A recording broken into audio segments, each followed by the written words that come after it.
Hi everyone, it's Will, and today we're going to talk about one of my personal favorite houseplant families, the prayer plant family, which is made up of Maranta and calathea and stromanthe and a few others. They're all generally going to be pet friendly, and they're going to have gorgeous foliage, but they're also going to need some very specific care. So we're going to get into how to make sure that you can keep the plants looking as beautiful as they are when you pick them up from the nursery and continue to enjoy them for months to come at your own home. In general, with these types of plants, they are going to be best suited for a space that's not going to get any direct light. So if you have not a lot of light in your home, they're going to be a great choice for you because they don't require to be in a very bright south or west facing window. We want to have them really well set back from the window so they're going to get at best indirect light.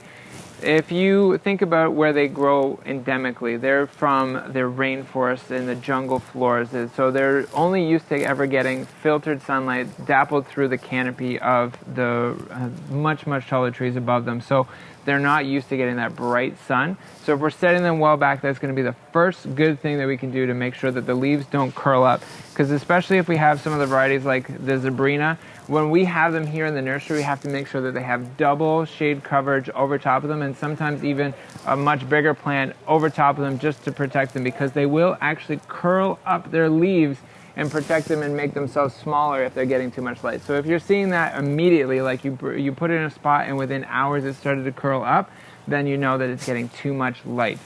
One of the things that I love about these plants is how they actually track the sun like a sunflower and move their leaves to face the direction where the sun is coming in. I have a few of these in my house, and at night they're curled up really tight and you can just see the purple undersides of some of the leaves. But then during the day they'll all flatten out and they'll literally track and move to the sun. We want to get into the main thing, which is just how to keep these suckers happy, because they are such whiny babies sometimes, and we hear from expert plant people and they're like, I love plants, but that plant does not love me. So I'm going to try to give you some tips so that you can actually, if you love these plants, get them to love you back in your space.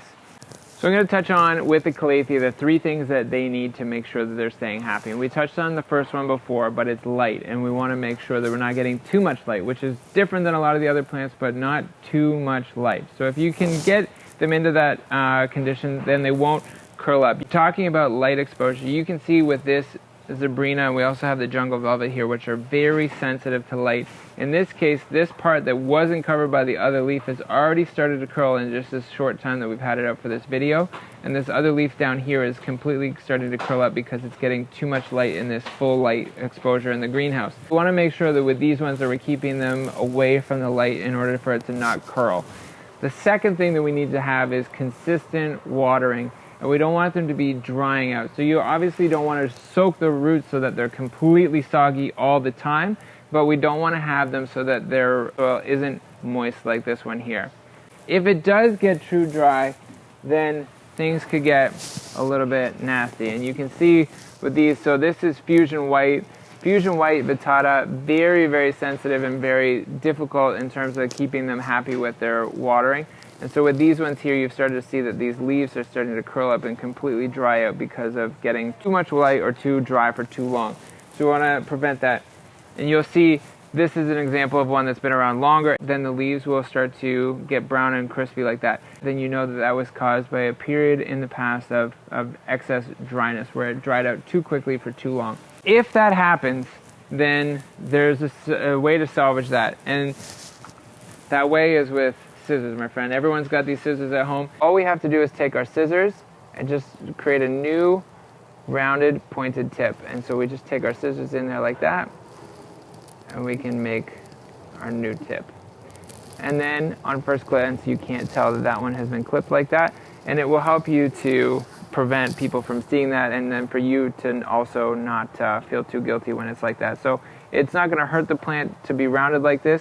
It'll eventually get shorter, but hopefully we'll continue to have new growth that's going to keep coming out, that's going to be nice and clean, and that you won't notice those things. The next thing and the last thing that we want to touch on is humidity. There's 2 things that you want to consider. Number 1 is group these plants together. So when you group plants together, they're going to have a little bit of a micro ecosystem they're going to create together, and that's going to help them to create that little humidity section for them to stay happier together. The other thing is, if you do have a bunch of prayer plants in your house, having a humidifier that can control the moisture in your room is going to make sure that you can control a moisture level like around 60% is going to be awesome for these plants. A lot of people will ask us about using a mister, but the problem with a mister is that as soon as those little droplets have dried up, you don't have any more benefit because you're trying to get the humidity around the plant, not on the plant, to be higher. So using a mister is actually not going to be an effective way unless you're literally committed to standing there 24/7 misting that thing, which I don't think anyone wants to do. What we suggest instead is to actually have a dish like this one and fill it with pebbles. The reason why we want to do this is because what we're trying to do is ultimately get the plant elevated off of the dish so that it's not sitting in there soaking up the water we're going to put in it, but rather just sitting on top of those pebbles so that the water all around it can evaporate up and around the plant. And because these pebbles are there, it's going to keep the plant out of it, so the actual pot is not going to soak up water and then ultimately get the plant too wet. And then it's a happy balance where you're going to have humidity, but not actually drowning the plant itself.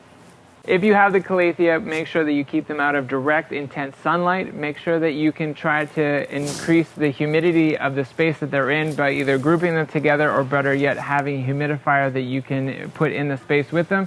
And then if things do get a little bit crispy around the edges because of excess periods of dryness or lack of humidity, then going in with the scissors and being able to round those edges and cut off those brown spots will make you feel better about it and make the plant prettier so that you can continue to enjoy it. And if you have any questions, you can always post them in the comment section below or send us a direct message. We'd be happy to help you.